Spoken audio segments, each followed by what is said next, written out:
我去助念的时候，到最后我就有这样的一个心得，与其别人最后来帮我们念，为什么我们不在平日的时候把念佛当作习惯，把念佛呢变成了自己呢修心养性的一种科目。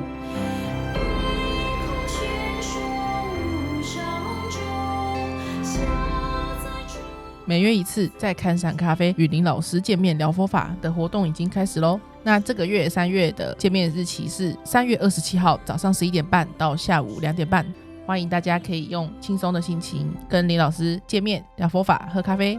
详细的资讯可以看 YouTube 的短影片 IG、FB 都有公告哦。是非常期待，我非常的期待。欢迎收听菩提麻瓜。那本集的主题是助念。那我开头先讲一下我们在 Podcast 的第11还是第12集的时候有聊到助念相关的疑问啊，如果不知道什么是助念的新朋友，大家可以去听听看。好，那不知道大家知不知道，有些像这种场合是会有助念团来帮过世的人念佛的，或是在医院的时候，有时候也会看到帮临终的病人助念这样。那助念呢，通常是能帮助到这些临终的病人或是这些已过世的人这样。念佛这个行为本身呢，也可以让念的人安定自己的身心。不过佛教讲究智慧呢，有时候我自己都在想说，这个助念是真的有实质效益吗？我没有恶意因为我是就是不太懂嘛，对不对？助念一般佛教呢，讲助念就是一个人快走的时候，那么这时候呢，如果因为我学生也很多，比我早走的，我也去给他助念。是有时候呢，是他神识还很清楚，那看到呢林老师来了，帮他念佛的时候，又在旁边给他安慰一下的时候，我发现他比较安静，比较不惊慌了。那他们家里的人，看到说，老师也来了，所以他们呢也都跟着呢，我们一起呢给他助念。那么呢，我们在念的时候，佛在这种的时候不要哭，哭会影响到这个临终的病人那么这样子的话，你再发现，那么他家里的人也不能让他们哭，对不对？那就怎么样做一件事情，大家很认真的、很虔诚的、很安静的来念佛。那从这里我就想起我爸要走的时候也是这个样子的，我妈不许我们哭，对不对？我阿公、我舅舅他们都不许我们哭，结果就呢，一家人还有呢，大家一起呢，就在那边呢念佛，这一念就是8个钟头，临终完8个钟头。是临终完。对，因为佛教有这么一个说法，说那个神识呢，在8个钟头才会离开这个病人的这个死人的那个躯体啊，有时候会有8个钟头才离开了。当然了，马上往生的人就离开了，那种作恶太多的人马上就下地狱了，那种呢，神识马上就走了。那一般人有时候最常会徘徊8个钟头，所以我们这边念的时候，最悲惨、最悲伤的时候不准哭。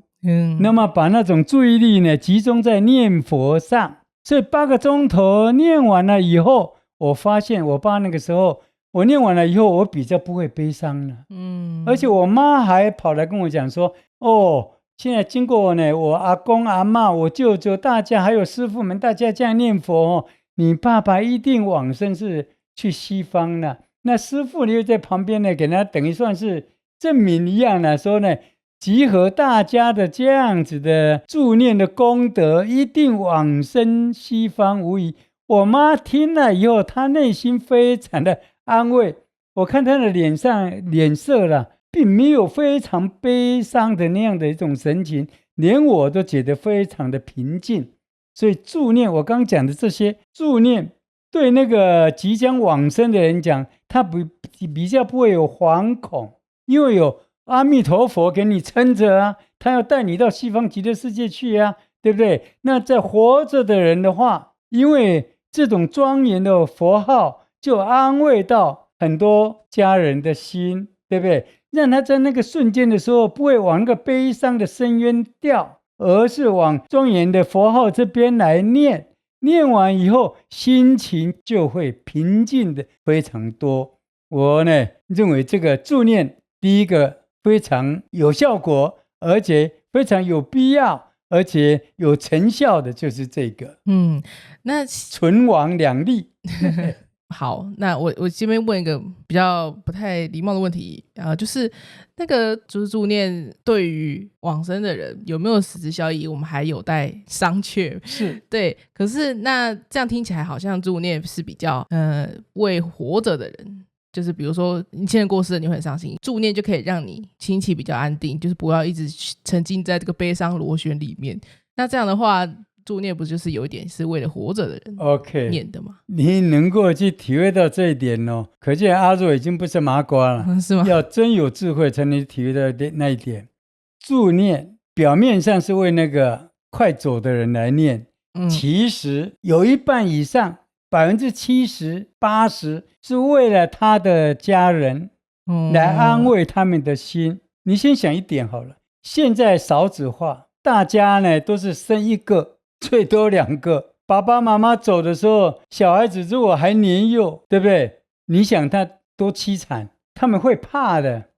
我妹婿呢走的时候，我妹妹去印度朝圣，结果那时候呢，他们从台北赶回来，没有人，那个尸体是摆在那边的。从哪里赶回来？赶回来，从印度赶是坐火车回来。他的2个小孩，我的外甥跟我的外甥女呢，从台北还没有下来的时候，我那个妹婿他是摆在那个高雄市那个殡仪馆的上面，那边的是也没有盖，没有什么，就是躺在那里的。就是我跟义祖他们陪伴着他的，就赶快在那时候再打电话给我的那些学生、我的朋友，大家一起来助念。我也会怕，因为这边一区那边一聚，都是还没有入棺木嘛，对不对？都在那里。是所以从这里来讲的话，就助念尤其有人成立那个助念团，我们应该怀着说给他肯定了，而且给他感谢，因为他给我们助胆。而且呢，你有什么不懂的，哎呀，棺木应该怎么样，那个西方贝要应该怎么样，他们这中间就有很多人呢，有这方面的尝试，对不对？有这么的管道，那我们呢是茫然无知啊，对不对？在那个时候向他们讨教，就可以省事的很多。所以我刚刚是讲，你能够注意到说，助念呢，对于活着的人其实帮助更大。为什么呢？因为快死去的人，他这辈子做的功过，其实都已经怎么样？定案了，你知道吗？你给他念佛，他就加了好多好多的功德。我到后面才会谈到这一点，还有待商榷的。对，所以如果你认为说念佛有功德很大，会帮助你往生，拜托，活着的时候，自己多念念吧，对不对？好，那当然这些问题也是我之后想问的，但我先从比较基础的开始问好了。OK。比较常看到助念都是为过世的人念佛嘛，就像我刚刚前面讲的，就是也有在临终的时候，比如说医院啊那种就已经开始念佛了。那这个助念的时间点是什么时候呢？ OK， 这个在医院里面，除非你住的是单人房，如果你不是单人房，有的人他并不信佛教，是，所以你这边给他念佛太大声，妨碍到隔壁，而且你那念佛，隔壁人想到，哎呦，他隔壁这个床这个人快要死了，他内心一定也非常的难受。所以在这个时候我们就要稍微斟酌一下，如果你一定要念的话，我是认为说了应该先给他准备那个亡者了，给他准备的那种小的录音机，给他呢放在那个亡者的这样的一个耳朵里面，那不要放他，就是他自己听得到就行了。那我们呢也可以在旁边就轻声的念。我的意思是说，如果你有时候是8个人一起的，我看过有12个人一间房间的，是。那么在那个时候，你那念佛的声音的话，可能会影响到基督徒、天主教徒、回教徒所以我是说，你可以弄一个录音机，把平常这个亡者喜欢听或是他听习惯的佛号，给他录在里面的，放给他听。就是还是以尊重其他人，不要干扰到其他人。我就讲慈悲了，我们一定要去注意到这件事情。是，好，那有在为活着的人助念的吗？还是说助念这种事就是一定要给跟死亡有关的吗？你这个问题又是这样讲了。佛教有很多的法会，是原本是为死掉的人以后才去做的，譬如说梁皇宝忏啦、水路了这些啦。可是我就有见过很多人储存吃得很省，用得很省，去出了一笔钱来请人家给他先做超度法会。他是怕没有人帮他做，对，他怕以后没有人。不过像这种我是不太赞成啦。是因为你把这些钱一样的可以给你的师父，或是给佛事，或是给慈善的团体来赈灾啦，或是来给这个救济这些流浪狗啦，或是这些孤儿啦、老人啦，都可以因为你行善去布施，对不对？就等于在为你自己先非常的积累那些功德一样了，积福报。对。比如说我自己念佛不就是等我活的时候就在念吗？我活的时候念佛呢，天天快乐自在过生活，对不对？那么有一天呢，我呢临命终的时候，我也念佛，跟平常一样啦，也没有什么特别，也没有说一定要特别加重，或是呢功德就会比较大，不会。念佛是快乐的事，不是临终快死的时候才念的事。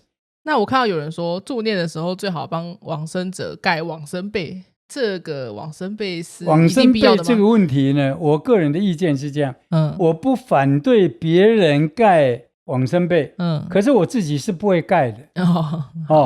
就是我自己认为了一切都要靠自己。对，你去靠什么沙啦，我不晓得那叫什么沙，什么沙？金刚砂还是怎么样？因为以前我常听我妈在讲金刚砂，就是用一种砂呢给你弄了以后，你会增加你的福报跟功德，大概是这样子。我反对这种用钱去买东西来增加你的功力比如说你揉到第几段，不是去买钱，用钱去买，对不对？就能够增加你的那个段数，而是你应该要勤练。同样的佛教徒，他将来往生品位的高低，完全要靠你这个人活着的时候，你帮助人帮了多少，你布施了多少，你忍辱了多少，你努力了多少，是不是应该这样？你为弘法利生的工作，你奉献了多少的工作，应该是这样子的，而不要寄托在外力，因为佛教就是自力救济的宗教。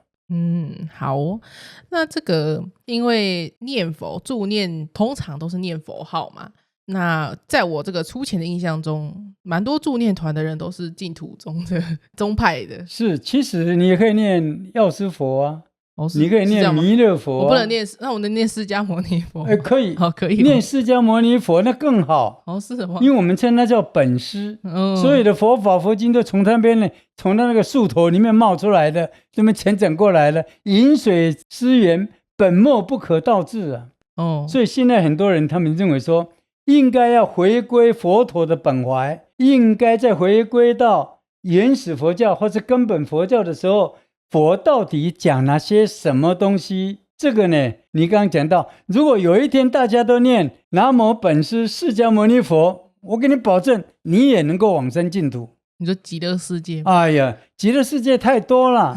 但是呢，弘扬净土的时候，因为阿弥陀佛呢，还讲到他以前是一个普通的和尚，法藏比丘的时候，他发的那种愿，把自己的愿给他圆满了，实践了，那就是佛。我常常讲呢，不自量力啊，有时候讲呢惭愧，我们就是希望呢，在我们那个地方呢，给他建设像呢净土一样的一个园地，我们称它叫菩提园。虽然呢学生呢都杂草丛生，那我就跟他们讲，因为林老师一个人力量不够，西方极乐世界单单弥陀一个人也不够啊，要我们这所有的念佛人，对不对？群策群力，集思广益，一起来怎么样？弥陀帮我们设计好，对不对？那个蓝图，我们大家你可以呢，可以怎么挑着庄啦，这边挑着水啦，你可以这边呢种棵树啊，你可以拔根草，是不是这样的？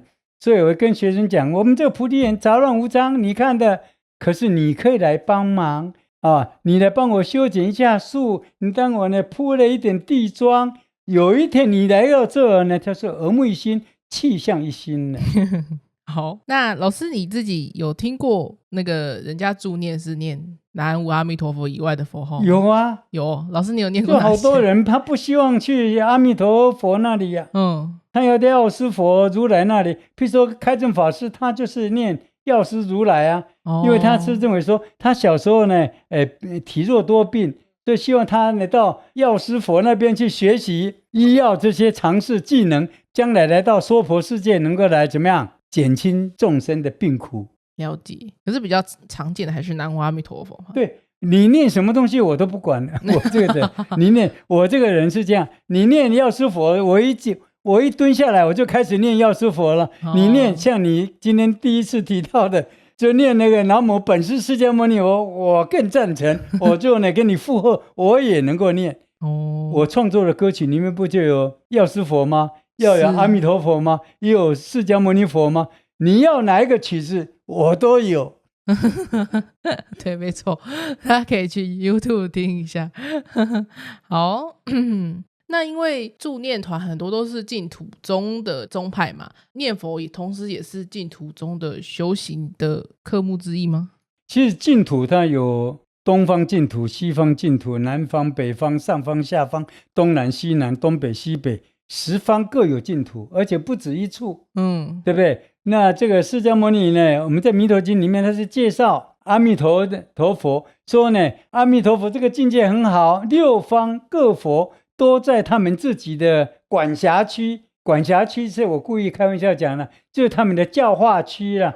在那边呢一样的怎么样帮释迦牟尼应该是赞叹，拥戴，给他呢这个证明，说对阿弥陀佛那个净土太好了，太棒了大家应该念佛，念佛就能够往生。所有宇宙间所有的佛都一起来共襄盛举，都一起怎么样异口同声说，对，有西方有净土，大家应该要念阿弥陀佛。阿弥陀佛48愿，他因为成就他的愿才成就他的净土，他不会说谎，因为他成佛以来已经10劫了。好，因为我印象中助念团当这样场合，助念团一般没有办丧事，但是另外有一种殡葬业的他们在做的那么这个助念团他们是联友，比如说你这个佛事大家组织一个助念的，因为今天是他，对不对？明天可能轮到你，后天就轮到我了不是我们的话，我们的爸爸妈妈，我们的这个亲戚朋友，所以大家互相等于通力合作了。今天你帮我，明天帮你。通常会助念的场合，通常都是比如说人过世后8小时嘛，然后他们先放在那什么，有些是临命中还没有断气就可以念了，有些是断气了以后，如果在家里的就在家里念，那有些呢是在殡仪馆里面念。对对对。那我印象中那些，因为像我妈就是因为我妈过世嘛，然后她那个时候就是在殡仪馆过世8小时后，然后很多助念的人来帮忙念嘛。然后我看到有些助念的人，他们是身上有伤的，就是他可能感觉像刚出车祸，然后脚也来了。对对对，就是脚也缠绷带啊，他的诚意。对对对。然后我在网络上看到有人说，有些来助念的人，他们是家里还有其他事情，但是他们也放下这些事情，然后也过来一起前往帮忙念佛。是。那我这个问题好像有点危险，但是没关系，我先问一下好了。就是那念佛会有功德吗？那他们为了什么要这么积极的在念佛？ OK， 在这边呢，为了净土助念这样的工作能够顺利推行，我给你的答案是助念绝对有功德，因为你在念佛的时候，你是自尽其意，自己净化自己的心灵，你发出来是一种呢无限的悲心，因为你不是要去跟人家拿薪水，我助念一场多少钱的，你不是这样的，你是出于一种呢怜悯众生的这样的心，是绝对有功德的。但是呢，从另外一个角度来看，就是佛教徒他在做一件事情的时候，他的发心的大小就决定他功德的大小。如果你今天是纯的说我要呢去累积功德，我想得功德，这样子的功德反而就小了。所以佛教徒他就先考虑这该不该做，我做这个有没有用，有没有适合我做，这样子去先自己呢问自己，如果一切都没有问题了，那么就呢放心的去做了。比如说，有时候半夜我去跟义主去跟人家助念，因为以前我们两个有发了一个小愿，就是如果学生万一比我先走的时候，我们一定要去。所以我们有时候去到呢六龟那个，因为他车祸在那边，就在那个路边，去那边是晚上2点多的，有时候是冬天，去到那个就是沉思间的太平间呢，去那给他帮念。那么这种都是出于自己的自愿呢，没有去考虑到什么功德不功德啦。了解。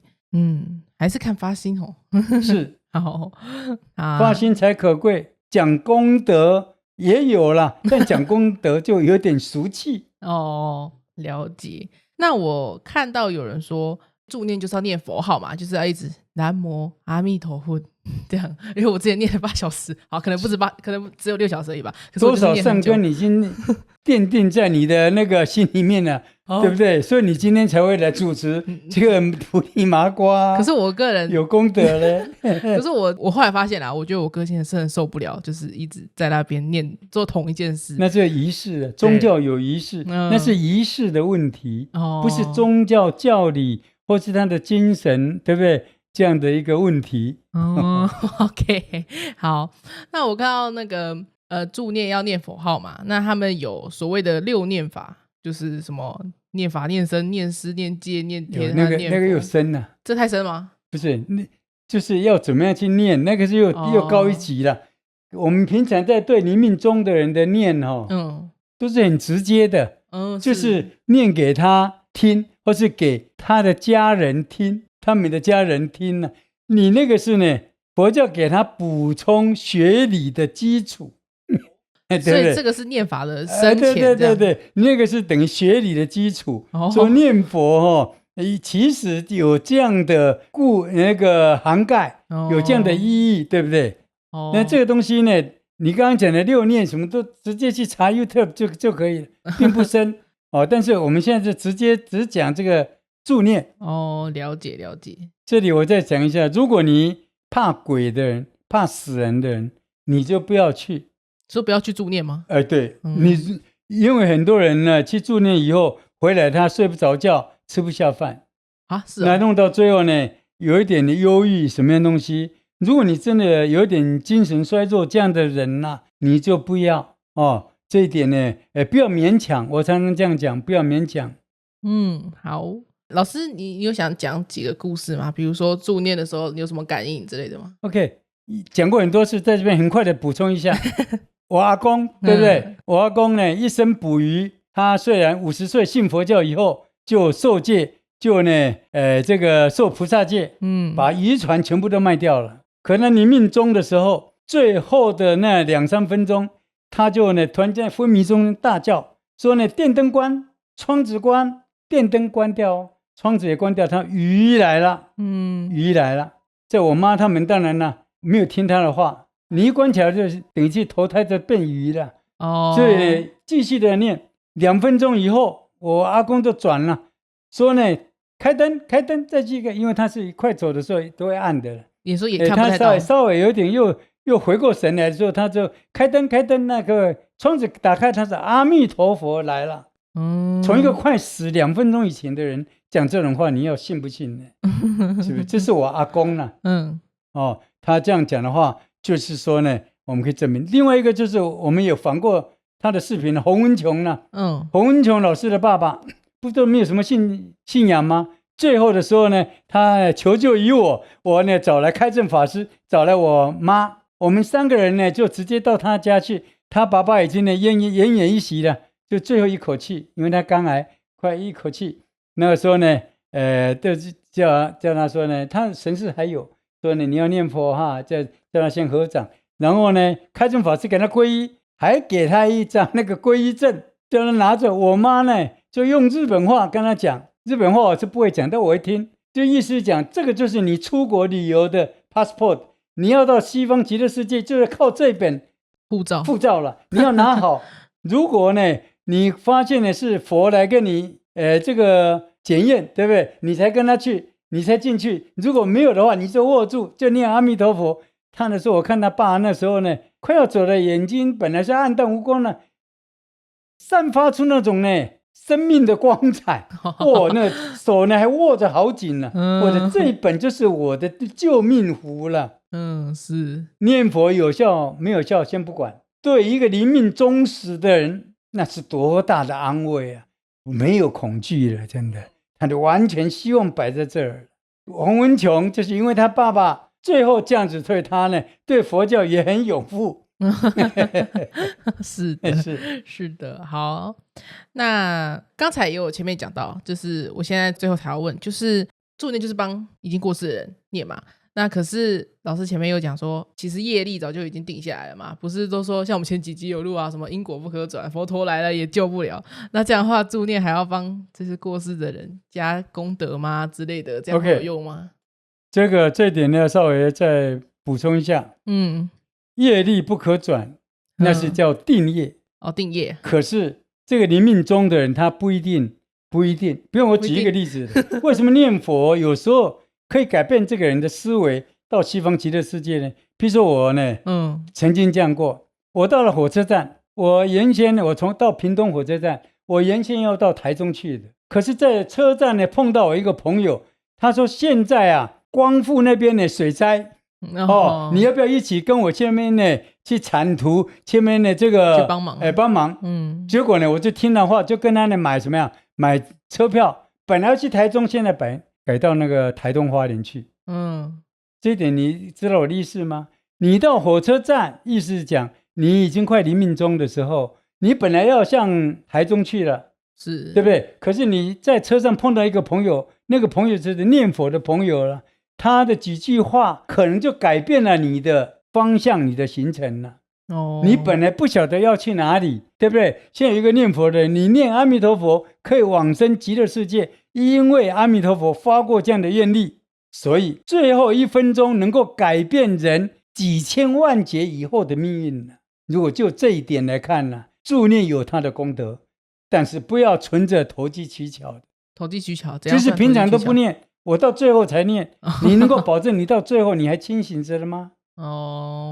大部分死的人都是昏迷的呀，他哪会呢？最后还懂得念佛呢？是没错。老师，你最后还有什么想补充的吗 ？OK， 我呢这辈子呢，就是有很多的机会去跟人家助念啊。我去助念的时候，到最后我就有这样的一个心得，我看着别人在奄奄一息。有的呢是最后还能够念佛的，有的已经不知道了。那时候我就想到，有一天我会跟他一样，也会在这儿。我今天来跟他们助念，有一天我快临命终的时候，我相信我这个学生，我这个朋友，对不对？他们的家里的人也会来帮我助念，这就是一种呢互相合作。佛教徒呢，就是在这边呢搭起了很多法缘呢。法缘的意思就是等于友谊的桥了所以看到别人临命终，想想自己有一天也会这样，所以修学佛法要趁早，对不对？因为生命无常，人生呢不晓得什么时候你就要走的，就是那个样子。那么第二个就是说，与其别人最后来帮我们念，为什么我们不在平日的时候把念佛当作习惯，把念佛呢变成了自己呢修行养性的一种科目？像我现在的话，无论是在花园里面散步，或是在火车站、在飞机上，都可以念佛，都非常的好的所以这样子的话，就是说助念的时候，我肯定助念的功德，但是我希望我们这视频的朋友平常要广结善缘，你临命终才有人要来给你助念呢。你平常都不去，你到最后有谁愿意来为你助念呢？对不对？那么与其这个依靠别人来念，他不晓得是真心还是假意的，我们不知道。他在那边念的时候，可能想到呢，等一下要去吃一个小霸掌呢，还吃一个呢什么对，什么鸡啊鸭的，对不对？那又有什么功德呢？所以还是平常自己多琢磨，自己多下点功夫吧。那我题外话想问一下，就是那有没有人自己一生当中觉得自己平时念佛念得够多了，他过世的时候不用别人来帮他念？那有了，那太多了。很多。这个叫自己知道时间到了。自己知道时间到了。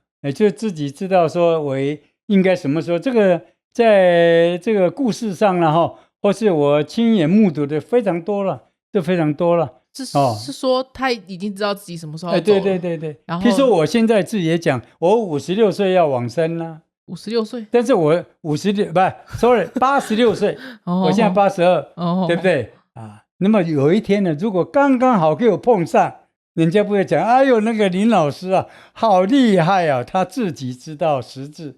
不过我认为这个呢，没有什么意义了。现在我不是常讲吗？我每天晚上睡觉讲，今天晚上走好不好？好啊，对不对？我说好啊，那么我现在坚信大体了，所以呢，我们在前一集的讲到沈家珍居士呢，其实他有问我说，你将来要不要到千年台来啊？我那时候笑着跟他讲话，我说我呢坚信大体给慈济去做解剖了，所以我可能没有这样的福分来跟这千年台的这些莲友在一起共修了。但是我呢在别的地方那边也有很多坚信大体的这些莲友，我跟他们一起进修也没有关系啊。好哦，那我们这集就差不多录到这里。对，平常多自己念哦。平常多自念，自己念，自己助念。对，其实还是自己念最好。对，万无一失。好，那我们下期再见。再见，拜拜。好的。